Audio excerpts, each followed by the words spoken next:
बच्चे महाराष्ट्र में मारे गए उस समय आप मुंह नहीं खोल रहे थे और यहाँ वोट लेने के लिए आकर सीतामढ़ी में भाषण दीजिएगा। कुमार इतने डरे हुए हैं कि अगर हम नहीं बढ़ाएंगे पेंशन तो लोग हमको हटा देगा, लेकिन अब जनता मानने वाली नहीं है। अगर टीआरई 4 में डोमिसाइल लागू हो रहा है तो 100% सिर्फ और सिर्फ बिहार के लड़कों को ही नौकरी मिलना चाहिए। अगली बार जो परीक्षा टीआरई 4 है उसके लिए लिमिटेड किया गया है। ये सब लोगों को बेवकूफ बनाने के लिए 3 लाख शिक्षकों की बहाली हो गई। उसमें ज्यादातर बिहार के बाहर के लोगों का हो गया। क्यों हुआ? क्योंकि 2023 में नीतीश कुमार ने डोमिसाइल नीति बदला। इसलिए बदला कि 24 में लोकसभा का इलेक्शन था। देश भर में प्रधानमंत्री बनने के लालच में बिहार के युवाओं का नौकरी छीनकर दूसरे राज्य के युवाओं को नौकरी दे दिए। अब बिहार में विधानसभा चुनाव है तो कह रहा है कि टीआरई 4 में डोमिसाइल का चेंज किया जाएगा। ये भी नहीं बताया गया है कि कितना % बिहार के लोग रहेंगे।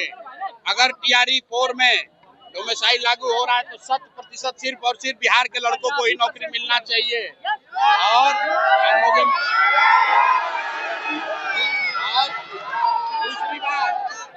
दूसरी बात बिहार के युवाओं को ये समझना है कि एक जन सुराज के खड़ा होने से, एक विकल्प आने से 400 रुपया का पेंशन बढ़ के 1100 हो गया। रसोईया का सैलरी दुगना हो गया। डोमिसाइल पर सरकार ने नीति बदल दिया। आप अंदाजा लगाइए जिस दिन जन सुराज का सरकार बनेगा उस दिन बिहार के युवाओं का भविष्य कितना बेहतर होगा।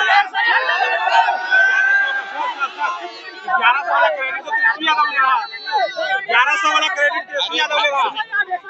ऐसा है, 1100 क्रेडिट कोई भी ले, बिहार का एक एक आदमी जानता है कि 20 वर्ष से यहाँ पर बुजुर्गों को, दिव्यांगों को, विधवाओं को 400 रुपया मिल रहा था। उस 20 साल में 3 वर्ष तेजस्वी यादव भी सरकार में थे, 1 रुपया नहीं बढ़ाया। लेकिन जन सुराज की जो व्यवस्था अभी बन रही है, ये जन सुराज का डर नहीं है, लोगों का डर है। इतना डरा हुआ है नीतीश कुमार, इतने डरे हुए हैं कि अगर हम नहीं बढ़ाएंगे पेंशन तो लोग हमको हटा देगा। लेकिन अब जनता मानने वाली नहीं है, अब मानने वाला नहीं है।